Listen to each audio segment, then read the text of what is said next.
Letter to 5 of the presidents who owned slaves while they were in office. George Washington, when you won the revolution, how many of your soldiers did you send from the battlefield to the cotton field? How many had to trade in their rifles for plows? Can you blame the slaves who ran away to fight for the British because at least the redcoats were honest about their oppression? Thomas Jefferson, when you told Sally Hemings that you would free her children if she remained your mistress, did you think there was honor in your ultimatum? Did you think we wouldn't be able to recognize the assault in your signature as raping your slave when you disguise it as bribery, make it less of a crime? When you wrote the Declaration of Independence, did you ever intend for black people to have freedom over their bodies? James Madison, when you wrote to Congress that black people should count as 3/5 of a person, how long did you have to look at your slaves to figure out the math?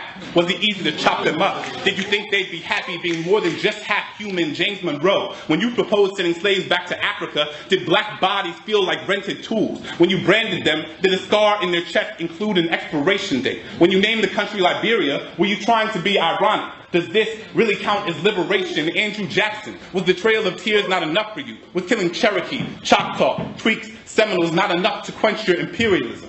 How many brown bodies do you have to bulldoze before you can call it progress, Mr. Washington, Jefferson, Madison, Monroe, Jackson? When you put your hand on the Bible and swore to protect this country, let's be honest in who you were talking about. When the first Independence Day fireworks set the sky aflame, don't forget where we were watching from. So when you remember Jefferson's genius, don't forget the slaves who built the bookshelves in his library. When you remember Jackson's victories in war, don't forget what he was fighting to preserve. When you sing that this country was founded on freedom, don't forget the duet of shackles dragging against the ground my entire life. I've been taught how perfect this country was, but no one ever told me about the pages torn out of my textbooks, how black and brown bodies have been bludgeoned for 3 centuries and find no place in the curriculum. Oppression doesn't disappear just because you decided not to teach us that chapter. If you only hear one side of the story, at some point you have to question who the writer is.